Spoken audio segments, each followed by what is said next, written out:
you so much for coming. This is our fourth meetup of the Connecticut Wantrepreneurs and Entrepreneurs. And our first meeting, we spent a lot of time talking about should that really be the name, and we did come up with some alternates, but it's stuck so far. Um, Tonight, our topic, our focus topic is customer avatars. But before we get into that, let's do a quick introduction. If we can keep it to a minute, because that's going to be whatever we have, 10 or 11 people here. So I'll start. My name is David Dobratz. My JOB is in the energy industry. But I do have a strong interest in entrepreneurism and business in general. But I have not taken that leap into actually starting a business. So I characterize myself as a entrepreneur. And what I'm expecting to get out of today's presentation is the ability to share some of these concepts and discuss them with this group. Why don't we start with you, Jeff? Sure. My name's Jeff. Here's my buddy Dave. We've been trying to start a business for, well, it's been a while now, but it started out simply enough. My background's in finance and in IT, and wanted to try to build something that could connect entrepreneurs to capital online, kind of like crowdfunding sort of a thing, but wanted to make it a little bit more bigger than that. So we've been working on it for like a year and a half, 2 years now. And, pushing 2 years in September. Yeah. Well, but we're These almost things there. take a while. We're almost there. We're waiting on our investment banking license, which we should have by September 14th. So we're very grateful. And what do you hope to get out of tonight's discussion topic of customer avatar? We're like the marketing parts are the weakest things that we've not really worked on yet. We've been developing everything, but we really haven't spent the time trying to figure out how to sell it the best way yet. So this is something that is long overdue for us. It was very interesting how you approached it, like dividing it between the customer segments and the way that you define your customers. You're very intrigued by that. Awesome. Yes, Guy. Go ahead. Give us a little who you are, brief introduction, and what you hope to get out of tonight's presentation. Carl Mogadana, I'm from Ambient Energy. I started business because I want to retire my wife from the job. That's the whole purpose of retire. And by helping people save money on power supply for their electric bill, and then help them get free power supply as well. That's what they do. And the check that I get every month for free power supply because I qualify for that. So my power supply fortunately I have to pay. And I also want to try to build a team because I want to show more business opportunity to people. And the reason I come here is because I want to meet more people so I can expand and help people. Thank you. Hi everyone, my name is Mad. I'm a software engineer. I'm in IT.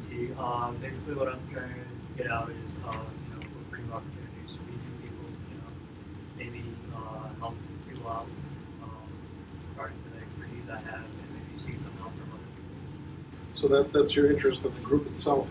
Any particular expectations for the customer avatar topic? Yeah. Me and a friend of mine, we had this kind of business idea in our mind, and customer is the thing that we're stuck on. Thank you. I'm Debbie. I have worked full-time as a paralegal, and I've also started a network marketing business in May, so I have a full-time and a part-time job. I've been trying to market on social media and haven't been able to really go anywhere with it, and so I want to get more focused on the customer that I target. Very concise, thank you. Any particular service or product that's associated with this network? It's a skincare and wellness product. They're all natural, scientifically, clinically tested, amazing product. I actually love them. I'm 51 years old. Would you know that? I mean, I got rid of the turkey neck that I was getting. It cleaned up my acne that I had on my chin. it's just phenomenal. I love these products, you know, and I'm very passionate about it. And I would love to be able to offer that to others, but, you know, and show other people that I'm truthful about it too, you know, that I'm honest. A lot of people see it and they figure that the pictures that I have are photoshopped because the changes are so dramatic. Great. I hope we can share some ideas with you around the customer avatar. Rachel, can I say a few words? Sure. Rachel Kaiser, and I'm in healthcare. I use Rachel Kaiser, and I'm here because I would like very interested, definitely, you know, with the topic of the customer, zeroing in on which customer. We started this space, and we hope, you know, we could share it with other people. So we're trying to see who other types of people that would really be interested. We do know that when we started it, but we would like definitely to hear the ideas. So very interesting. I'm sure there's many ways to come at that concept. Absolutely. Who are we going to market to? And, you know, these are kind of customer avatars. So this is just one approach. Sure. Exactly. Sure. Hey, my name is Neil. I have a law firm. I'm a family law attorney. I specialize in divorce mediation. My day job is I work for the state in courts. So the reason I started my own firm is because I kind of saw the trajectory, and I could have stayed there for probably another 20 years and retired, and you know, never grew, never advanced, never did anything different. And I was like, you know, that sucked. So I decided I could either do that or I could, you know, branch out and do something on my own, and that's the purpose of me starting my own practice. In addition, I wanted to like show my daughters that, you know, you kind of can do something. You know, if you put your mind to something, you can do it. And that's kind of the reason why one of the reasons why I decided I wanted to do it. What I hope to get out of this, kind of in the process of me starting my practice, you know, I find that you can get bogged down in kind of the technical and kind of mundane day-to-day things of it, but kind of the most important thing is, you know, getting people to call you and getting clients to come in. That's why you're doing what you're doing. You know, obviously it's to help people, but if people aren't calling you, then you're not going to be able to help them. So, in things that I've looked at, I know that identifying who your custom avatar is, that goes a long way towards kind of laser focusing on who your client is, and that's kind of the best way to market to them. So, you know, when I saw it, thought it was interesting, and decided I'd come to learn about it and get an opportunity to meet people. Awesome. Thanks for coming. Thanks. Hi everyone, I'm Joel. During the day I'm a full-time case manager, but I'm a wantrepreneur, always have been. Right now I've been a real estate broker for about 5 years now, and just, you know, I'm tackling that right now, but that's not, you know, I don't plan to retire as a real estate broker. So one of the things that customer avatars are important in real estate is finding you, not just every person is a client. You want to work with someone who's going to cooperate with you, and you guys are going to work well together, because it's a long journey down the real estate world. So that's really what I'm looking to get out of it. Any thoughts, Dave? Hi, I'm Dave Kaiser. I'm co-partner in Corner Hub. Yes, I'm interested in that, as Rachel said, with my that customer is or who we want to do that. I also do real estate. I do that part-time, and full-time job in housing. I run a small housing business. We welcome entrepreneurs tonight. Just a little housekeeping. You need to charge your phone. There's one in the desk. So if you have your charge card, towards what you plug in. Great. Perfect. So this will probably go 10 minutes or so. So I'll be moving pretty quickly, but if you have questions, you can ask them as we come along, or we plan to have a discussion afterwards. So either way, you know, very informal here. So customer avatars, why are we already interested in this? So we, you know, kind of got that concept out already in the introductions. But in my mind, the premise is that a entrepreneur or an entrepreneur has a service or a product that they have a some desire to bring forth to the market or to customers. And they know that the customer of your company or of your service or product, they will, by definition, see the value in it. So the question becomes, of the plethora of people out there, which ones are your customers that will perceive value in what you're offering? So that's the premise of this. And made, kind of light of it, here's 42nd Street in Manhattan, and the fellow's saying, are any of these our customers? Or which of these are our customers? Are any of them our customers? So, we're going to try to answer these, put question marks on there, like how can avatars help us know our customers? How does the market position that you envision that you're actually operating in impact who or what the definition of your customer avatar is? And then I wanted to introduce this concept of a business model canvas, which is an easy way to quickly represent a business model, kind of encompassing your whole operation, and quickly be able to play with that chess pieces that are there without having to worry about typing out a 25 or 50-page document with all the correct details, which you would need ultimately for funding, I suppose, or some way to convey the details of your concept. But when you're just trying to figure out what you're doing and how to make decisions, this business model canvas is very powerful. And that hopefully will show the relationship between, or help provide some direction into determining who your customer avatar is by understanding the value proposition relative to your customer avatar.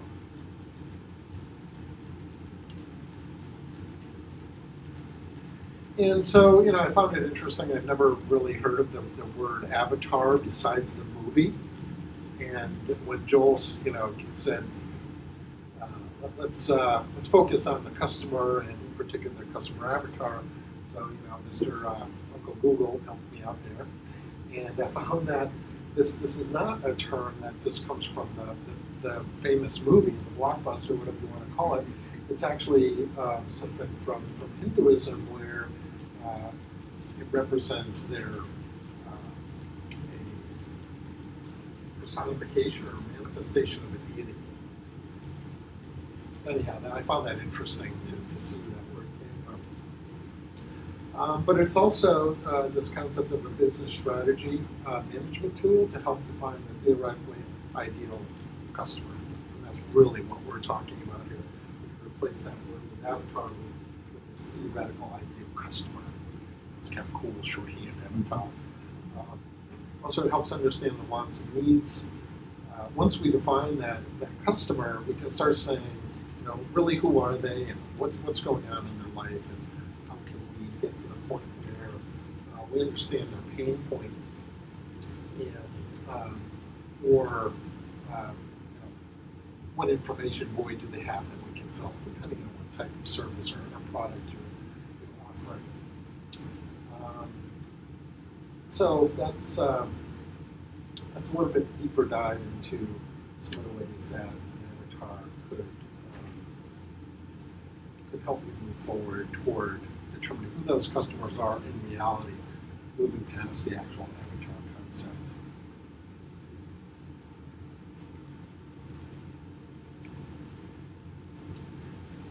So,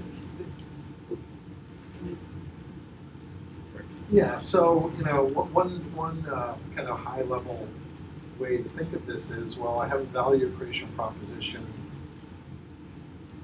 for, I don't know, a piece of baseball equipment, glove, bat, or something. And well, all my customers that are interested in baseball are my customers. And well, obviously that's too broad. Some people are interested in baseball, but they're never going to buy a bat or a ball or a glove. They're interested in watching or maybe just following their team on the newspaper. So the point is, this is too weak to really give us value as a customer avatar. what this is doing is showing, well, here's a little bit better approach.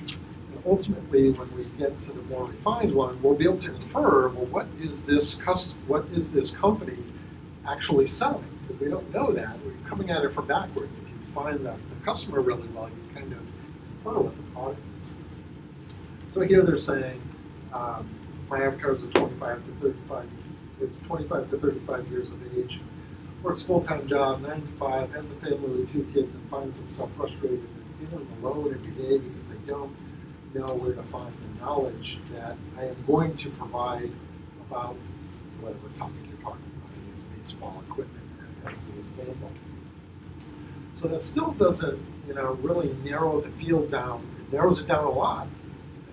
Anybody older or younger than that, or unemployed and have no kids, theoretically, is not part of your customer avatar. So this more, there's a lot of research that goes into. I put that one note in there that you can't do this refinement from that very unrefined one to this somewhat better one to a much more refined one without some iterative process, some analysis or research involved. So here's the more refined one. The avatar is 32, not just between 25 and 35. Here's a specific age. Her name is Melissa. Okay, that's getting a little bit crazy, but you can see the point that they're trying to really nail it down to something that infers the elimination of others.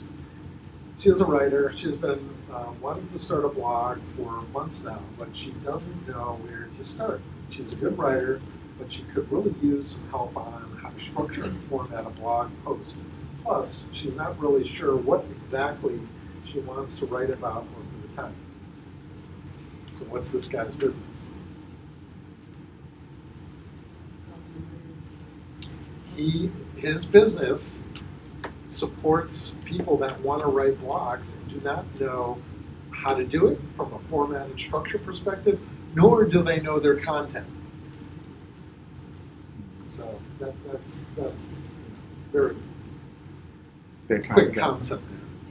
I just want to add also to this that really important to that entire structure there is that this, from the difference from the top where you have the 25 to 35 years of age working a full-time job, yeah, that's zeroed in, but your person, your second example, it's still on even though the screen's on. Your person underneath who is 32, you know her name, you take more ownership over something. So this becomes your avatar, this becomes your representative of your customers. So every single time you meet someone and they are exactly like Billy, who is your customer avatar, you know that's Billy because you already know this person in and out from the get. So when you meet them and they explain to you their needs, you pretty much can match up the two. So yeah, I mean, that's really the important. And just because it says my avatar is 32 doesn't mean all your customers are going to be 32 years of age. It's just, this is who you know. You ever have that best friend who you're like, you remind me of so many other people, or you meet someone and you say, you remind me just of my friend. That's exactly what you're doing with your avatar. Your customers should be reminding you of Melissa or Bobby or whoever your avatar is. And that's when you know they are the ideal client. And in this nomenclature, they are the ones that will see the value in your value proposition. So, once you have that design, how are you going to actually find these people? Ideally, we would find a large cluster of them in one spot. Usually, that doesn't happen. I suppose. Anyhow, getting a little bit ahead into a discussion of things, but here's just some examples. I'm a little bit on the older side, and the whole social media thing kind of freaks me out a little bit. I have a pretty good feel for what LinkedIn, but Snapchat and Facebook, I keep getting, for example, keep getting this email that, oh, this person gave you a notification. I click on it and try to go on to Facebook, I can't find it. And they keep sending that email. I'm like, this stuff is crazy. So here's another example, out at events that are meet up at conferences are just two examples. Or through networks. Once you know who this person is, the avatar, you can ask other people, do you know anybody that fits these characteristics? Where do they hang out? Go there. Once you get in front of them, you really want to get to know them. Do I have the right avatar? Am I testing this? Is this an iterative approach? And one thing might be, well, one way to do it is, are you interested in baseball? Or do you have, a worn-out glove? Just trying to make that example. But what they're suggesting here is it's more an issue of, look at it from a needs perspective. You have children that play baseball, or between a certain age, you need baseball equipment. I keep coming back to that crazy idea of baseball equipment. So you can get to the point where you're trying to realize where the pain point is, or where where your value proposition creates a solution for that person. And testing that theory to see if that's really true. Ideally, you'd want to say, wow, how did you find me? I'll pull out my checkbook now to buy that baseball glove that has, a Star Wars figure on it or something. I don't know how to make that unique.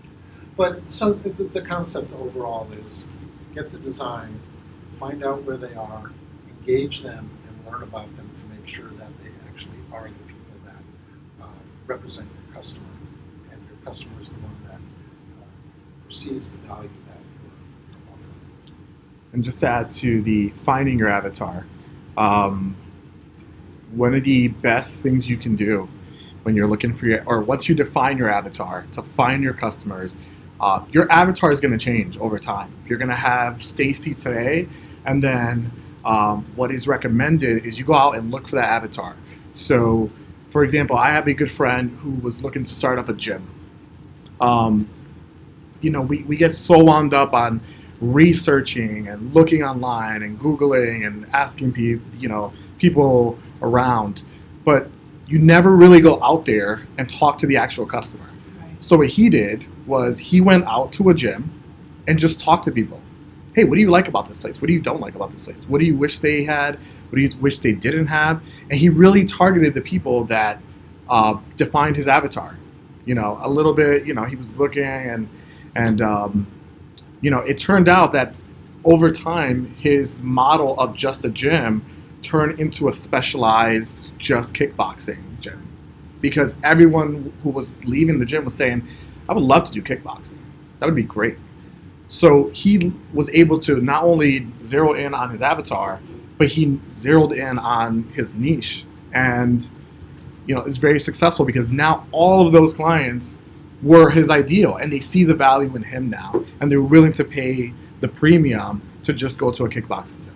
So, one way to think about it is he moved his market position to match what he. And that's why your avatar will change, because at first it was just Stacy who goes to the gym daily after work, and then now it's Bobby and Stacy who leave work and just want to get a quick 1 hour kickboxing session, and that's all they want to do for their exercise.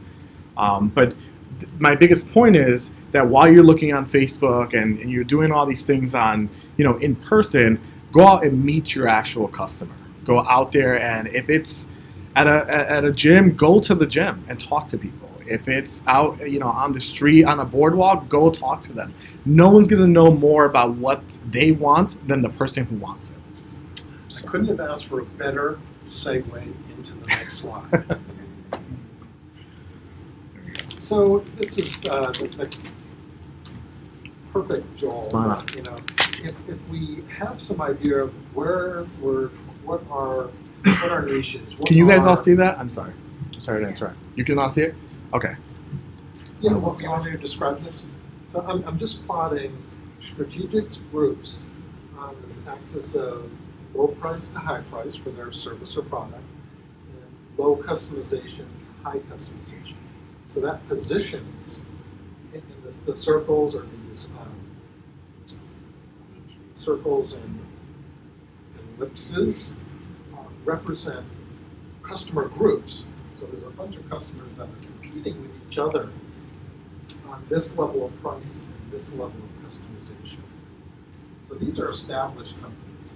And this one in particular is representative of the small business or the entrepreneur who's trying to get into the business and trying to decide where to operate along these axes. And you can do other axes, volume and quality, I suppose, would be another one.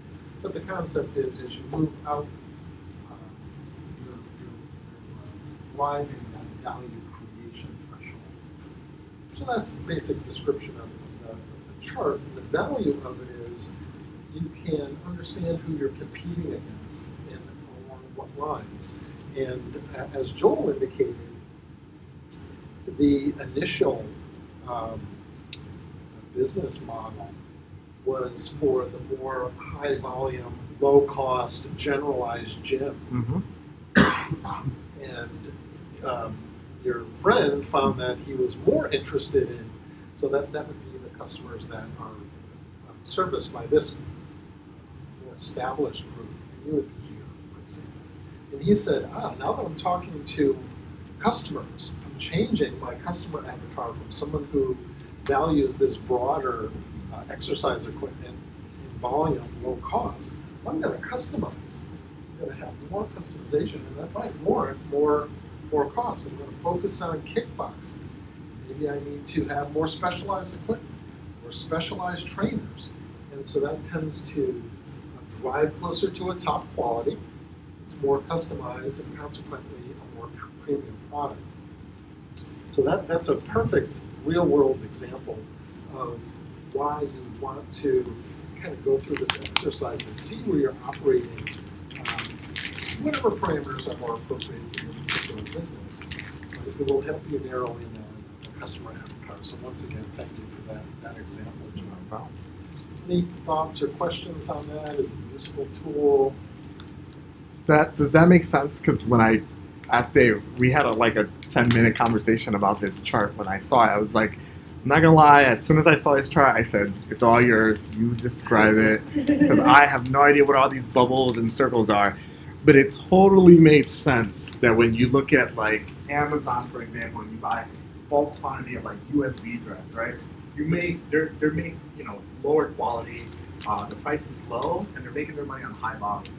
Whereas my friend over here, who's up in this end, has fewer customers, he's charging a premium, and it's a lot more customized, and he's within the niche market. So after I broke it down in my head, I was able to understand the entire chart. Whereas you have regional, so you have, what would be regional? Like a Dunkin' Donuts in a certain region compared to Starbucks, that they are at that middle price point with that sort of customization. You get coffee with a couple specialties. But I mean, then you go to your local coffee shop who has, is a full cafe, internet bar. You're at a higher price point and more customization. So if it's still a little blurry, that's the way I understood it. I hope that makes sense. And the point is, to get customers to see the value in your product. Yeah.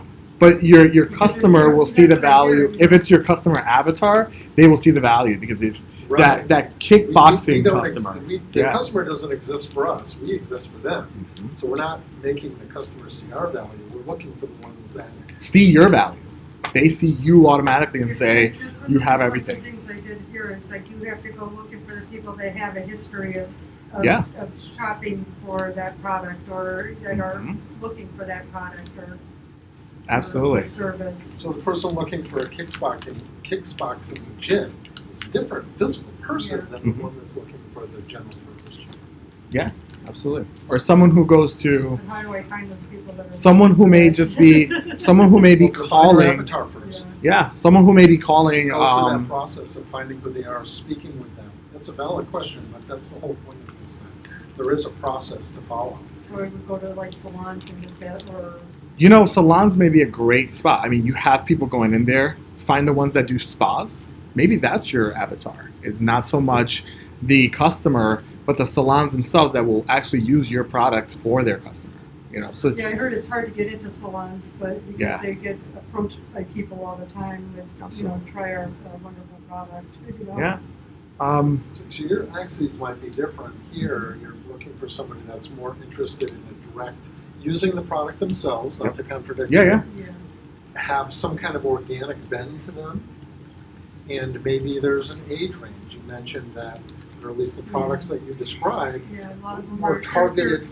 They're marketed for anti-aging, but they've cleared up like severe acne issues and I mean all different, so they're good for teenagers all the way on up to. So one criterion might be people that have skin problems, Yeah.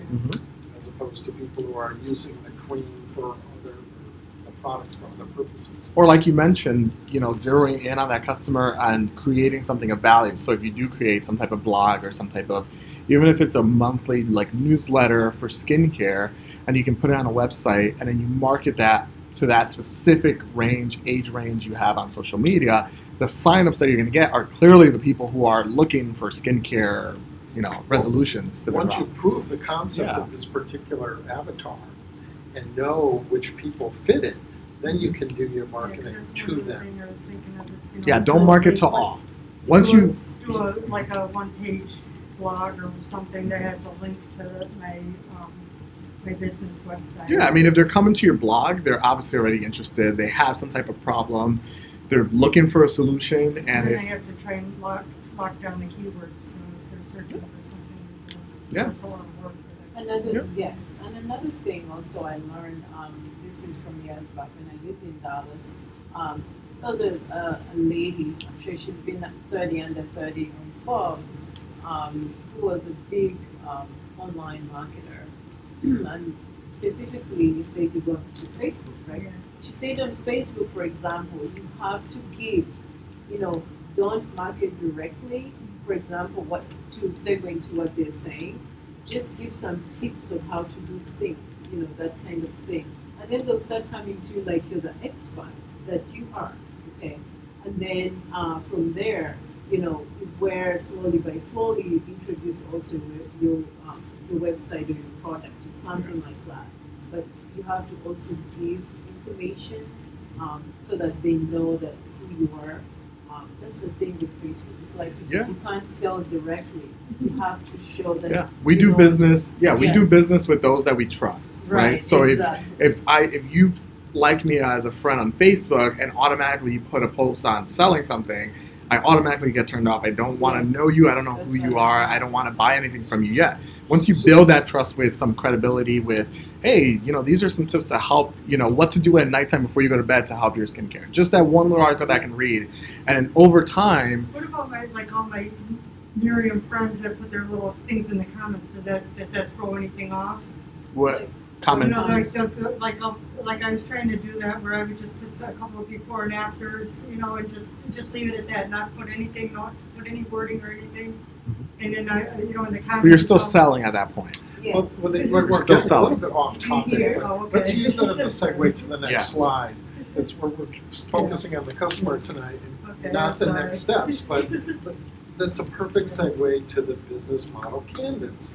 So what we've talked about so far, this represents one way to represent a business model in a quick and easy way for all the functions of your business. So we started off with the concept that an entrepreneur or wantrepreneur has a good handle on what service or product they want to produce. Well, what we're really talking about now is how to find out who that customer is.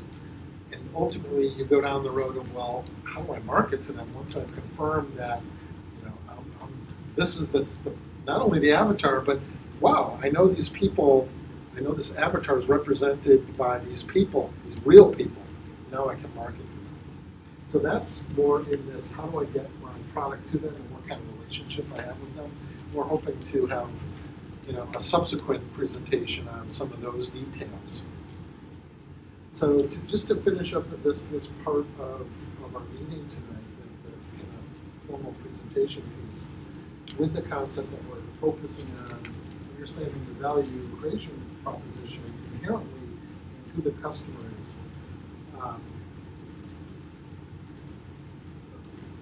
There's a video that's queued up here that talks about business model canvas in general. And my suggestion is that we just listen to the first 3.5 minutes, I think it is, which brings us through the customer segmentation piece. It's queued up there.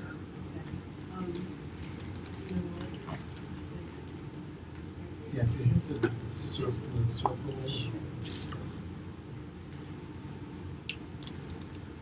I want my full screen too.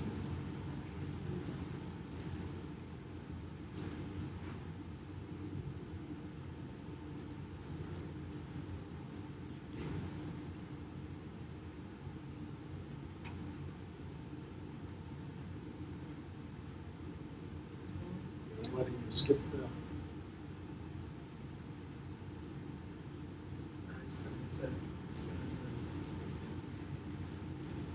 There it goes. Some of the interesting things about thinking about a startup is how is your company going to be organized? Everybody hear that? Yeah, no is the most efficient way to think about all the pieces, just all the parts, is by a business model. And so the next question is, okay, Steve, you just told me to think about a business model, but what is a business model? What are all the pieces? Well, let's take a look. A business model is how a company creates value for itself while delivering products or services for its customers. Now, if you think about it, in the old days, we think about how to organize a company around functional organizations. We think, no, a company is about its sales department or its engineering department, and you would draw an org chart. But now we're going to draw a very different diagram. We're going to draw a diagram of how to think about all the pieces of a business. And so let's take a look at these 9 boxes. 9 boxes to describe any company from the world's largest to a 2-person startup starting in your parents' garage. Let's take a look at the first piece called the value proposition. The value proposition answers the question, what are you building and for who? The value proposition says, hey, it's not about your idea or product, it's about solving a problem or a need for a customer. That is, what pain are you solving? What gain are you creating? And more importantly, who are your customers? Now, value proposition is a fancy word for what product or service are you building. This is where you normally would list all your features and here's all the speeds and feeds and benefits and whatever, but we're really going to be asking a different question than might have been used to. It's not all about your technology. Your technology is just part of the value proposition.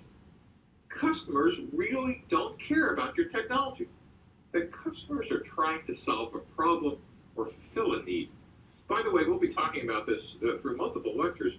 The difference between a problem and a need is, a problem is, I have an accounting problem, or I want to use a word processor. And those types of products solve problems. But there are other things that human beings do, like I want to be entertained, or I want to have a date. Those are some basic hardwired social needs. Or I want to communicate with my friends, like Facebook or Twitter. Those are needs. Needs are different than problems. And by the way, if you could find products that solve needs, your total available market, as you'll see later, is huge compared to I solve specific problems. So the next thing is, who are my customers? Who are they and why would they buy? And as you'll hear a number of times, your customers do not exist to buy, you exist for them. And what you're going to do by getting out of the building is figuring out all their geographic, social characteristics, demographics, such that you actually can draw and put up a picture on your wall of who the archetype is, or who the persona is of your customer. And it turns out that in most startups, you might have more than 1 or 2 or 3 types of customer archetypes and personas, but you need to understand them in detail. And there is no possible way you could have anything but a hypothesis on day 1 of who they are. So that is concludes the customer part. How does your product over here? Are you interested in listening to the rest of it, or? And we use distribution channels to do that. Now, what's really interesting is pre-1990s, the only channel to get to a customer was a physical channel. That is, you went to a store, you had salespeople, there was physical distribution. But since the mid-1990s, in the last couple of decades, we now have virtual channels, the web, mobile, cloud. And so distribution channels, the first question you want to ask is, how will I be selling and how will I be distributing my products? Are they through physical channels, or are they web mobile? Or given today, almost every physical channel also has a web presence. What is the relationship of how your product gets from your company to the customers. Customer relationships is kind of the fourth piece. And customer relationships has a really interesting interaction with these other three pieces. It basically says, how do I get customers? How do I keep them? And how do I grow them? And just like thinking about distribution channels, these are very different for web mobile than they are for physical channels. But visually, they kind of look like this double-sided funnel.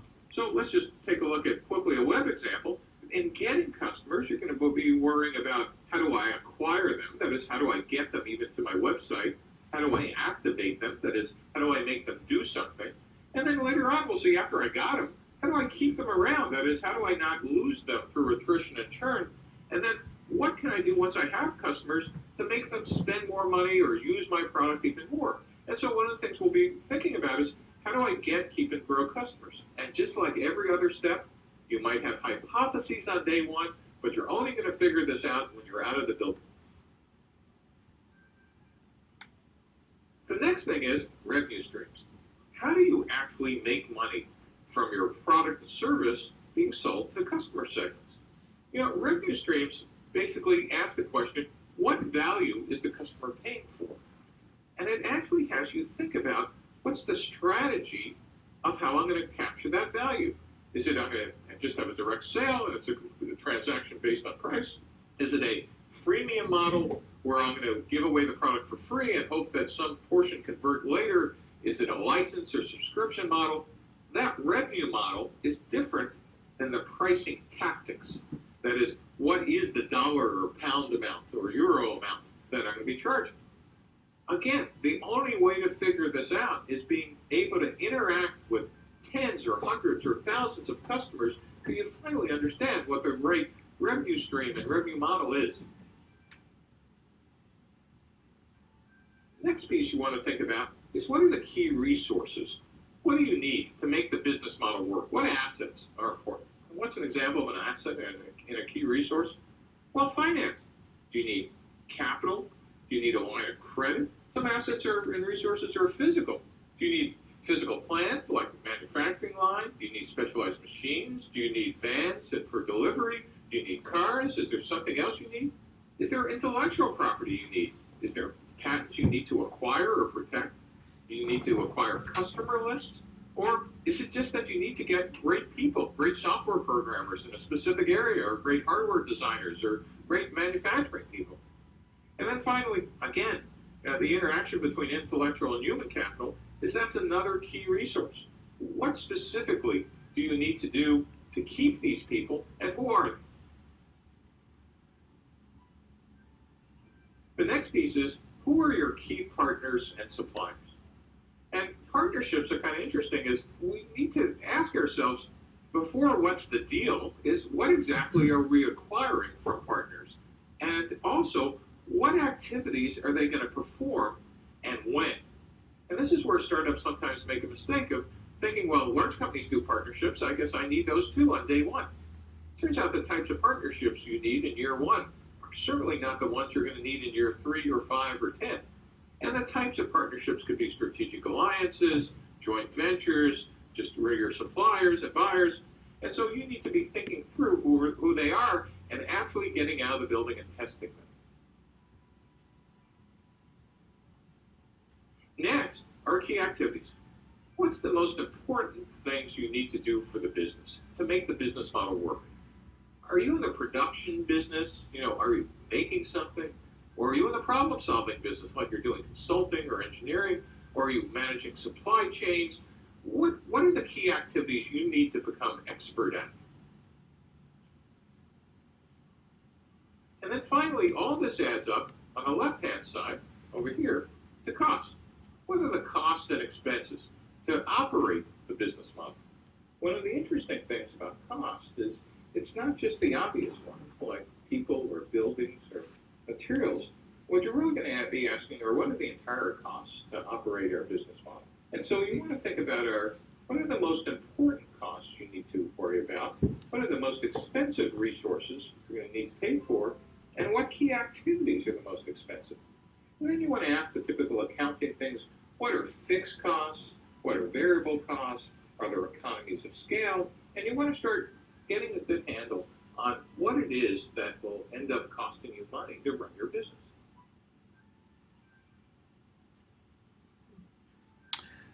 So I thought that was a good video to introduce the business model canvas. And the only downside with the other ones that we looked at, it didn't tell you how to do it. Not that the presentation gave you, a huge tutorial, but at least it gave the outline of a process. All these other ones that came after the customer seem to be more of, here's what you need to end up doing, but not how to do it. So that would, in subsequent meetups will be focused potentially, if the founder here is in agreement, of kind of getting into those details on some of those other boxes. What are some of the steps that you need to take to kind of get at that information that this video said would be helpful if we could get there, but it really doesn't do a good job of telling us how to get there. So we thought now we would, have a discussion on this topic. It's been kind of open already.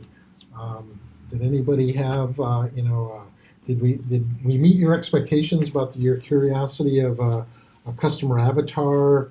Do you have any additional thoughts about that? For me, it's got me thinking now about how to get more focused and to, try and focus my postings on Facebook, and we're talking about giving something of value there. So I got to start thinking about how I'm going to approach that. The easiest way to grasp this concept is literally turn it into a person. Like, just that person is walking side by side with you throughout your business, and they're the example of who you're. Whenever you're going to pitch an idea, or whenever you're going to market something, pitch it to that exact individual in your mind. I'm telling, me, I guess, I'm telling, Billy this, and I'm expecting this reaction from Billy based on the characteristics I gave him. He's a male, 32, whatever, works a full-time job, doesn't have much time. I have to keep that into account. Has to drive far, so I know time is limited. So you literally break down everything. How much time do they have? What's the age range? Who is the, everything about that. Usually say, because there's a business opportunity and there's a product, for this. Is there usually a, better way to approach people, whether it's the business opportunity versus the product, or does it all on an individual basis as to which? Well, your business has that dual component. You're looking for consumers of your product. In your case, it's a product. Yeah. But you're also looking for somebody that has an interest in being a business owner or a partner of some kind. So it's and maybe there's 3 avatars there. Mm-hmm. One where it's just the customer, one where it's primarily the business end of it, and then in the middle, someone that's the combination. In your case, your other avatar could really be there. This is Sally. She owns a boutique salon here in town, and that's really who services maybe 20 to 40 customers a day, and that's who is most likely to listen to you, versus going to one of these really large salons with 50 chairs and they don't have time for it. Maybe that's your customer avatar in that sense. And like Dave said, you can have multiple avatars. You don't have to have just one, but you can't have too many to the point that you get broad again. Yeah. You need to be very zoned in, so that way you know exactly who everything is targeted towards. Marketing, even your outreach. Well, because I know on LinkedIn I've been kind of reaching out to like estheticians, dermatologists, salon owners, that type of thing. But in your specific field, it looks more like if you go to like someone who already knows about the field and has the background knowledge to convert someone who's already been using certain products that they are proven to work for them, might be harder than it is to just educate a new customer on getting them onto your product and even trying a sample or two. I think samples are amazing. I like that concept of, putting something down on paper. One of the items here was setting goals around customer avatars. You know it's not everybody, so just try. Narrow it down just based on your intuition. Is it old or younger? Is it man, woman? Is it certain conditions? Like I mentioned, the concept of skin abnormalities. Define that, go out, look for that person, and check your hypothesis. See if that works, and you'll have that feedback loop to modify. Well, gee, no, it's men are not interested. It's just women. And well, gee, maybe it's not old people. It's middle age. Someone who still has some vanity left. I don't know. I feel like I'm an old guy, and I don't care what I look like anymore. But so you see how you can refine that. Yeah. Yeah. And you can, it all, as Dave was mentioning, you have to be okay with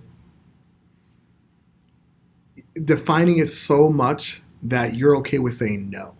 It's easy. This is where it gets hard in business, right? Because seeing any money pouring in is great to say, yeah, come right in. I'll take it. But is it featuring your avatar? Is that your ideal client? Because most of the time, the people that I've worked with that are not my avatar turn out to be my biggest, pain in the asses. Because they're not my avatar. They don't, or they want my services for cheap because they don't see the value in my business. And when you zero in on that perfect customer who they're going to come in and they're going to say, I know you're worth $1,000 for what the project that you're giving me, then there isn't a problem. They see the value in you. All your stuff is aligned with them, and you don't have any confusion. So there's got to be times where someone may come to you, a 15-year-old can come to you and say, hey, I want to buy your product, but they're expecting a miracle. They're expecting teenage acne to go completely away in a week. You may want to say, although I would love to make the money, I got to tell you no, because this is not going to work for you. This is targeted more for this specific age or type of skin type or whatever the case may be. So that's one of the biggest take backs. If you give it to somebody and it's not geared toward them and it doesn't work, then so and that goes for any business. You got to be able to know who your customer is and just say no. And people respect you more for saying no to them. I know people who have made more money saying no than they have just taken any customer that walks by. And more importantly, once you've eliminated those that are not your customer, you can go to scale, put the pedal down, invest in getting at those particular. Now, once I get my avatar down, should I go into my Facebook and clear out a bunch of the ones that are? No, I mean it's not costing you anything to have them there, right? No. So is that a personal Facebook page, or I have a personal and I have a business, but I've been sending out the request to inviting everybody to my business. Well, it's page. the attraction. It's going to once let's say you have a full a natural distribution of followers now, and you're looking to narrow that down to people who want to or see the value. Once you've narrowed that down, get the avatar, test it, find out who they are, what their ages are, what their socioeconomic status is, et cetera, whatever you can find. Post in a way that attracts that person. Exactly. And you'll automatically, by attrition, the other people are, well, I'm not interested, and they'll go away by themselves. So, Jeff and Dave, any comments on, or how this might apply to your business? So this is actually a brilliant question because you guys covered the price versus that chart there. Price and customization. Yes, exactly. And that chart was one of the most challenging things that we were facing, because when we were entering into the market, we were trying to identify the customers, but as you know, it's very challenging to determine where you fall within that range, because you have competitors in there, and depending upon that market space that you're entering, it's very challenging to know exactly how much you're willing to invest in the customization in order to be able to satisfy that value proposition that you guys were describing. So coming to this, right? So you guys then, for example, decided to define the customer avatar.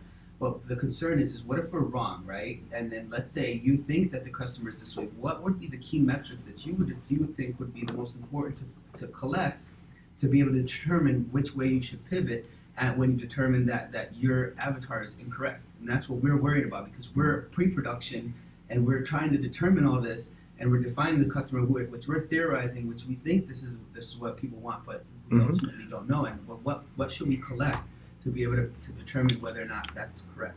I thought Joel's I think the example was yeah. great. That it's not just You're not well, gonna where do I know, want yeah. to position, and then I'll get the customers that see the value there. Mhm. Do it iteratively.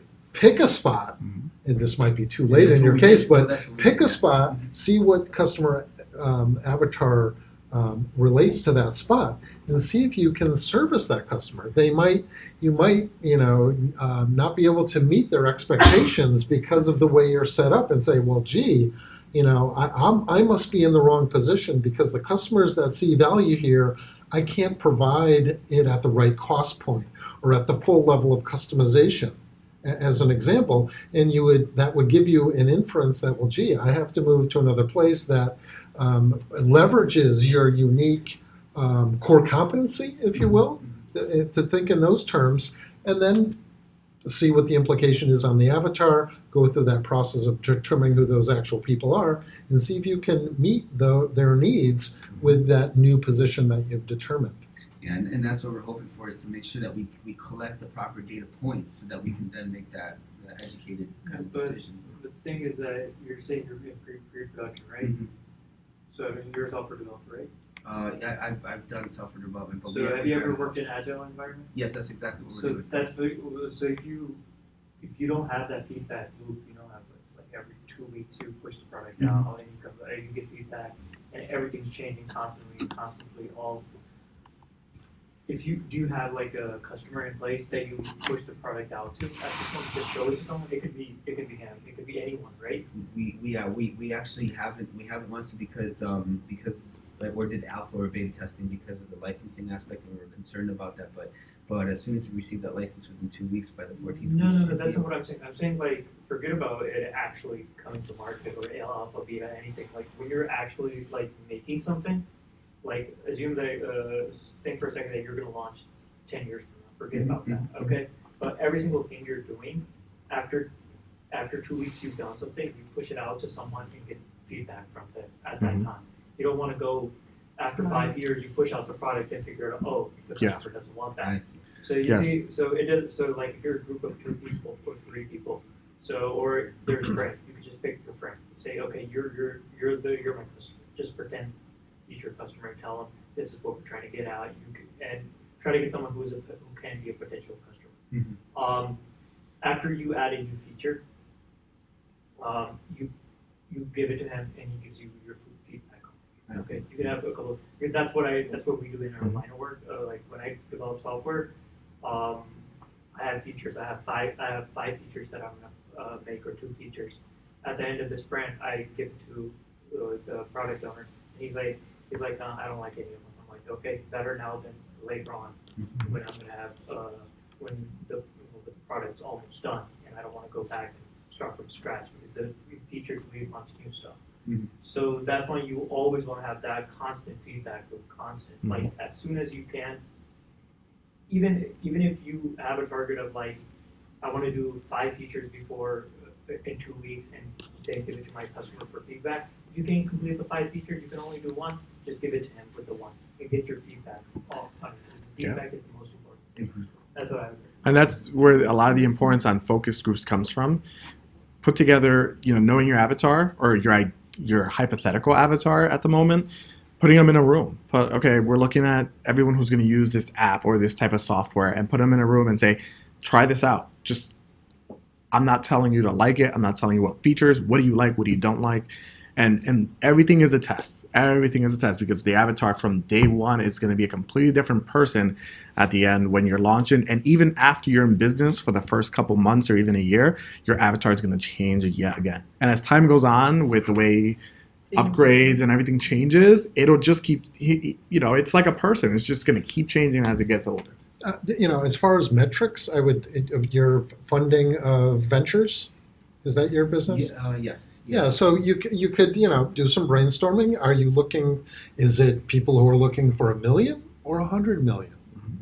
So there's one range. And is it someone who's already experienced?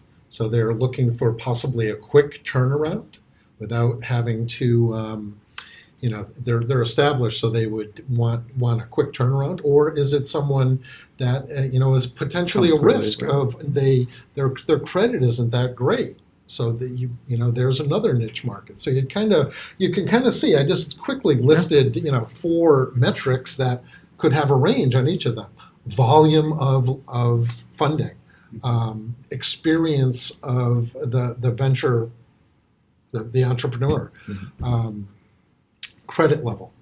So, you could play with that pretty quickly and see, create a chart and see, well, I think I want this type of customer because I'm just starting up and I want someone who's, less than $100,000. And I don't want to mess around with people who are, poor credit. So they have to have at least 725 as their credit score. So I think just those 2 parameters would give you a long way to say, what does my business model need to look like? Yeah. And who might that avatar look like? Yeah, because then once you narrow that down, you can do your customization to that particular avatar. If they can, this type of client who's looking for 100 million, their customization and their requirements and your obligations to them are going to be a lot higher than someone who is going to come in looking for 100,000 to start up a small restaurant in their local town. So I think those are great statistics, credit. Looking at, but again, no one's going to know this but the customer themselves. So before you even draft up that kind of the metrics you want to study, throw them all out there. Okay, so my customer avatar, we don't want, like he said, someone fresh into the market. You need some business experience or whatever. And then you go and survey those particular clients and then just ask the questions. You're only going to learn from it. That's all you're going to do. And on that other side, you may find that, okay, gee, I want someone that's got great credit and only wants, maximum or you may 100,000. notice that someone who needs 100 million doesn't really need you, and that's not your customer at all. It's more the guy who needs 200,000. Well, that's my point. That place that you think you want to operate in is already, there's too much competition there. You can't compete with them. They're already set up to do this high volume, low funding level. So you may actually have to move to another place that's not being I was also served. thinking, or what else? Remember the chart you gave? What else within that range could they add to that type of customer? What could you add that's different from, differentiates you from the others? So our competitors are, we offer not only like Kickstarter style reward-based campaigns where you can, list up a Kickstarter campaign, you can do a donations campaign, or you can issue securities, which is what we're waiting for with the licensing. So you can issue debt, so it's like essentially like an online Shark Tank, if you will, so you can list up the entire business model and then raise capital for it, whatever the amount is. So we do have competitors in that space, such as Kickstarter and Indiegogo, Right. and then you have a variety of competitors in there that also do securities, but they have niche markets in the sense that they have real estate, as you guys are familiar with. Mhm. And so one of the biggest ones is Fundrise.com. And they're specialized into real estate, so you can buy high rises for 10 million or multi-family units or those sorts of things. And so they niched into these. So we're trying to figure out where our position would be for that aspect. So it's tough to say, because the model is really open ended because we can issue equity or debt or revenue sharing or convertible debt or future equity. Okay. So all the different types. So it's very challenging to know exactly until we launch to be able to determine, get that feedback loop that you were describing as well. Yeah, so the thing is that when it comes to niche, it's important.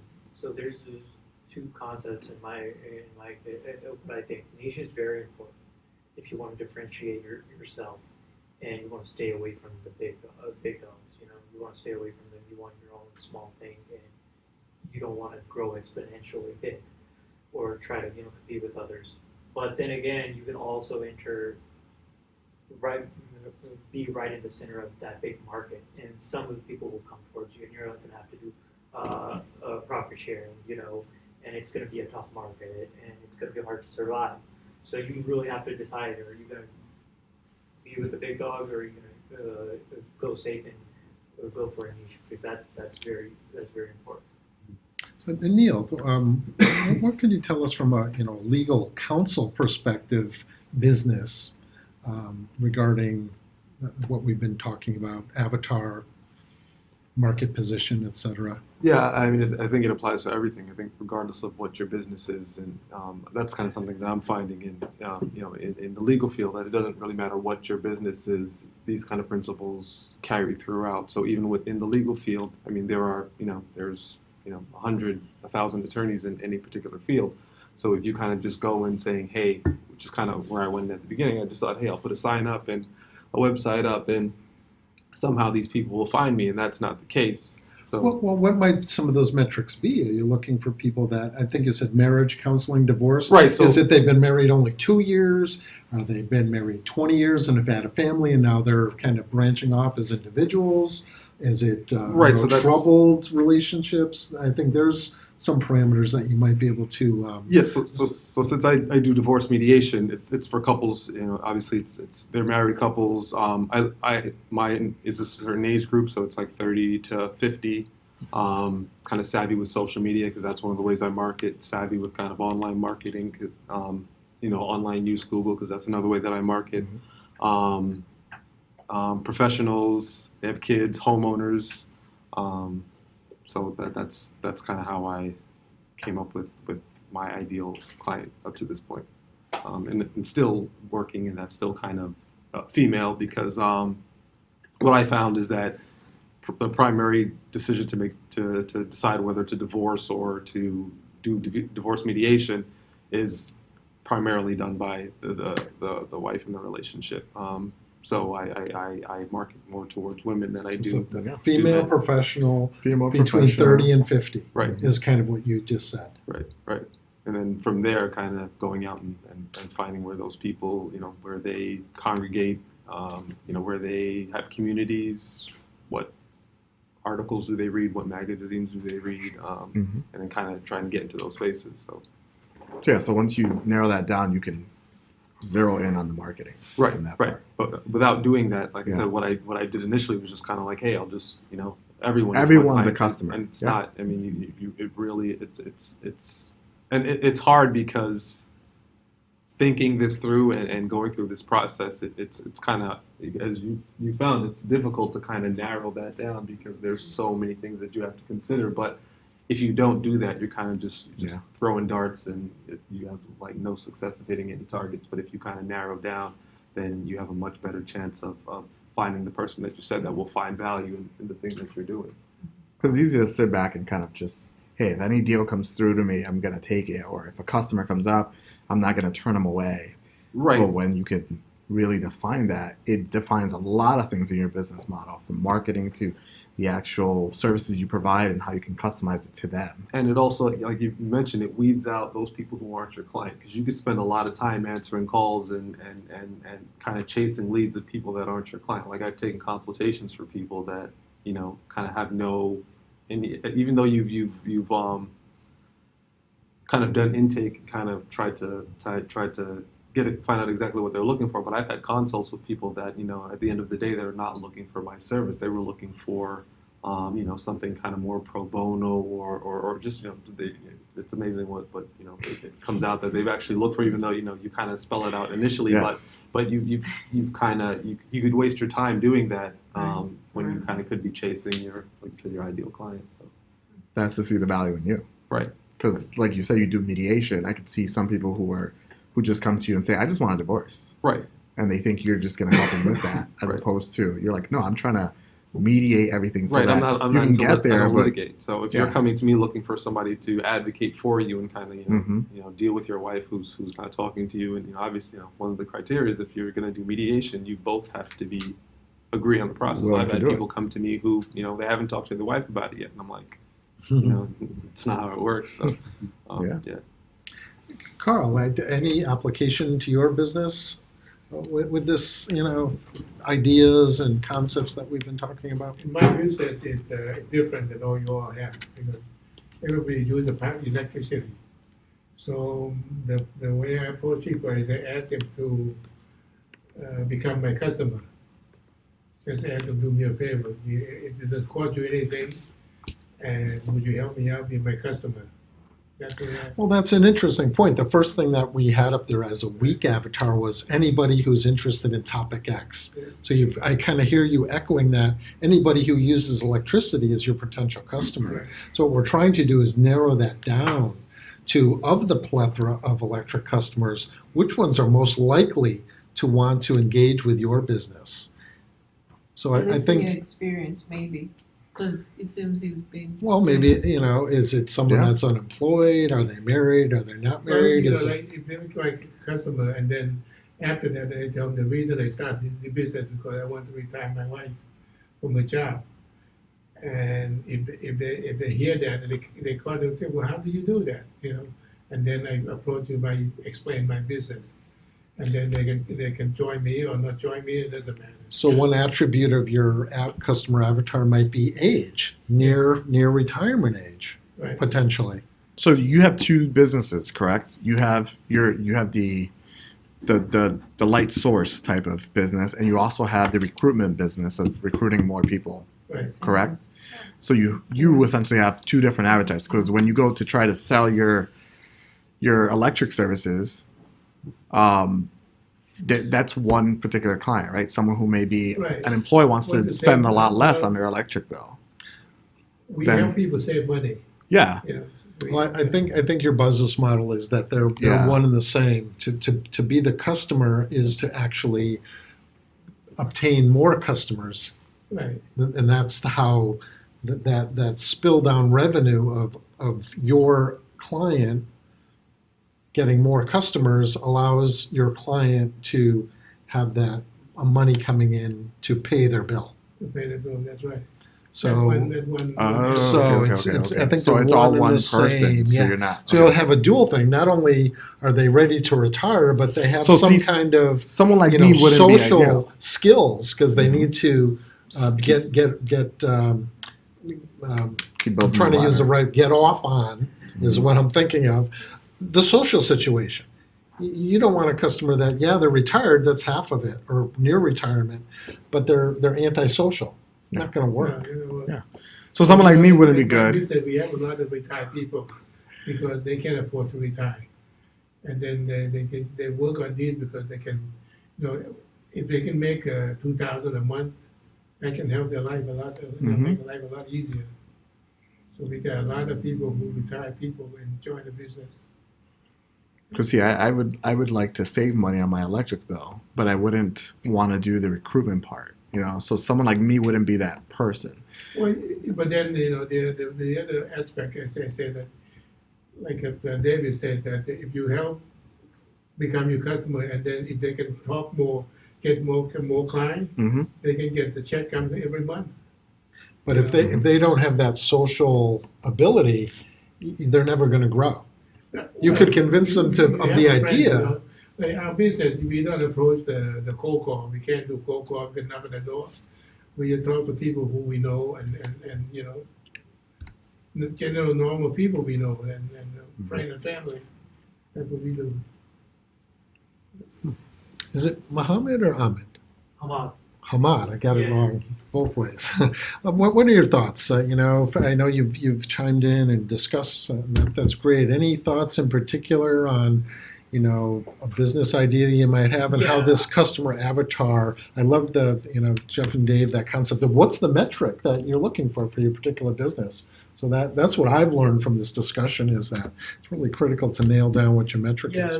the problem is the customer actually. So like me personally, the business that I'm trying to start, the friend of mine,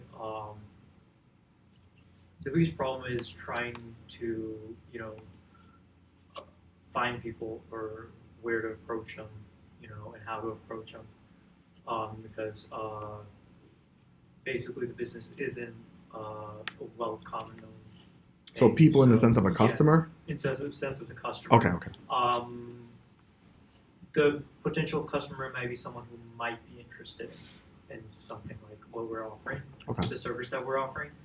But you know, it's kind of hard. We haven't really, you know, pickpocketed exactly how we're going to approach things. Mhm. But the first problem we stumbled upon was who exactly are our customers going to be? Mhm. Are they going to be, you know, people we know, or are we going to, are they going to be people online? If they're not going to be people online, we decided that they're Okay. not going to. They're going to be physical people that we know and that we can meet with, and we can provide our service to. Okay. So the biggest problem is how to approach them and how to market something like this, or how to go about it. So that's the biggest problem that we're having right now. But you know, I think I got a few points here today. I'm going to try to work on them.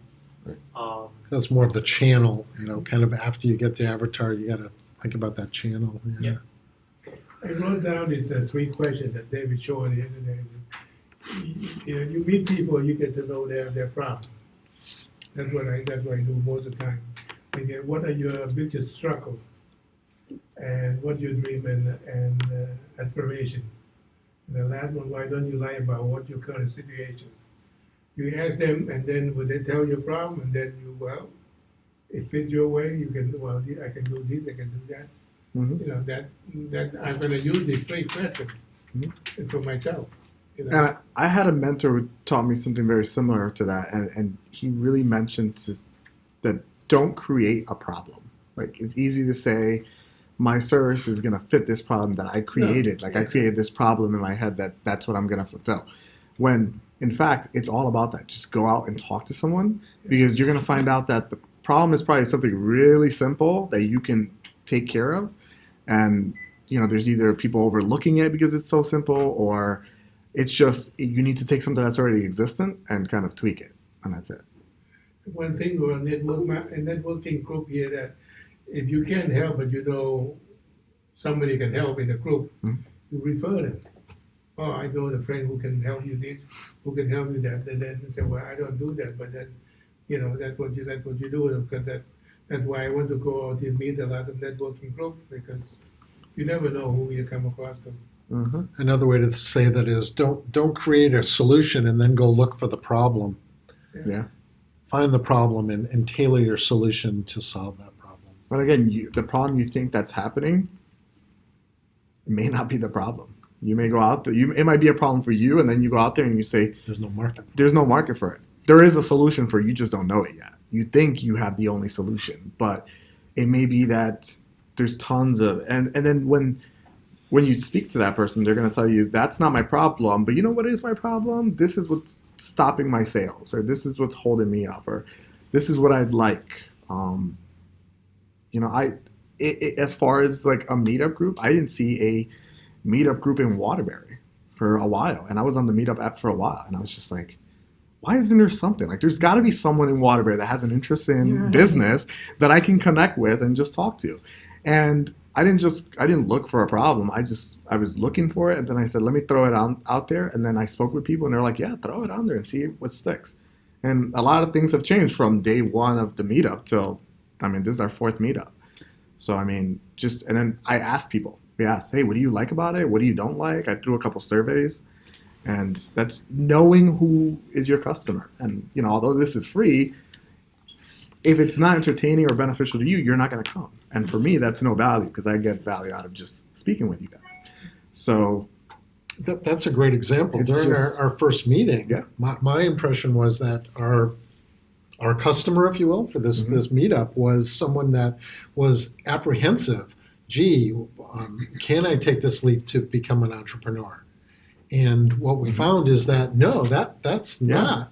It started off as a very motivational group, and it turned out everyone who came through the door had that sense of, I already have some history of business, and I have something in mind. I don't need you to support me.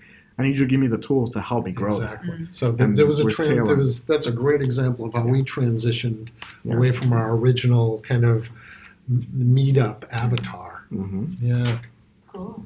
Now for us here, you know, our target avatar customer, we found definitely is first of all someone, you know, who may want to work outside of the house, or someone who wants to work outside of you know, the coffee shops because they can't focus. Rachel, give it a name. Give him a name. Give him or her a name. Who is it? That is someone. Who is it? Joe. Her name is Rachel. That's me. Yeah.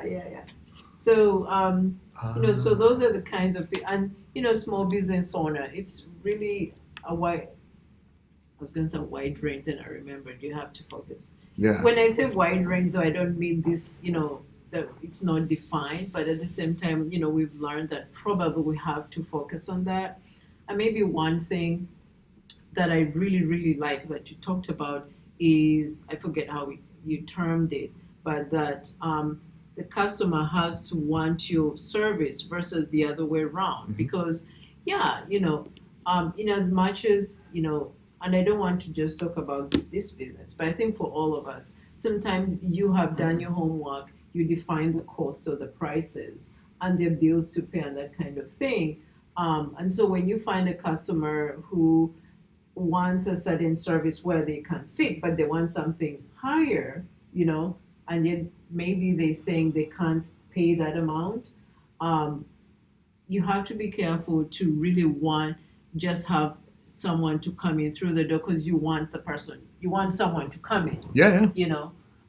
So that's very big, Mhm. that you have to be really focused on who, the type of people you want, and also, if what you're providing is value to them or not, to really be aware of that. I got one small story real quick. Sure.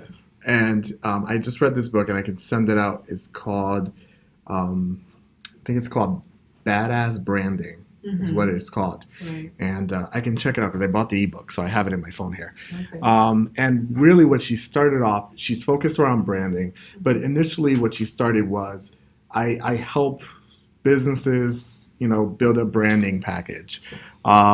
She had branding huge, like $30,000 contracts and all these different things. One of the things she realized is she always had people calling, looking for small stuff. Right. I need can you help me for one day? Yeah. But there was no value on that for her because she was focusing on the 30,000, which she would get 3 or 4 of those contracts a year, which was made enough money. What she realized is that started dimming down, and it was a lot of work for a $30,000 package. And what she noticed is that her more ideal customer was focused in on a 1 to 2 person owner business, who is just starting up and needs a marketing package, and she worked in 3-day intervals. So you'd pay her $2,000 or $3,000, and you get her for 3 days, and whatever you can accomplish in 3 days with that professional is what you got: website, branding, logo, all those different things. And she's quadrupled her income because of that, because she zeroed in and said, these clients are the biggest pain in the asses ever, because on top of being that they're huge corporations, I have to give them the work. They have to sit here and go through a million different committees to approve it. It takes so much time and energy, and then no one likes it. Because I was able to focus my attention to the 1 to 2 person business owner, small, like niche market, and they're making tons more money. And it took, going through that and asking those clients who were asking for, can I just get a day of your services? And then they started doing that. And then their entire business model shifted to just that. Wow. Okay. So it's all a test. Yeah. It doesn't make you unprofessional to start one way and in a year be completely different. Right. I think that's the biggest thing, is you like to be perfect from the out. And getting perfected is going to happen over time. Yeah. Okay. That's true. Well, we did schedule this to 8 o'clock, and I'm a stickler for time. We can use this space longer, I believe. Oh yeah, absolutely. And so you don't have to leave, but if you have plans, we want to make it so that you don't feel uncomfortable leaving. Is one way to think of it. Just to let you all know, the book is called Badass Your Brand. Yep. Badass Your Brand. It's a really good book. I think it was like $1 on Kindle, actually. Badass Your Brand by Pia Silva. And she actually runs a branding company out in New York City. Yep. Pia Silva.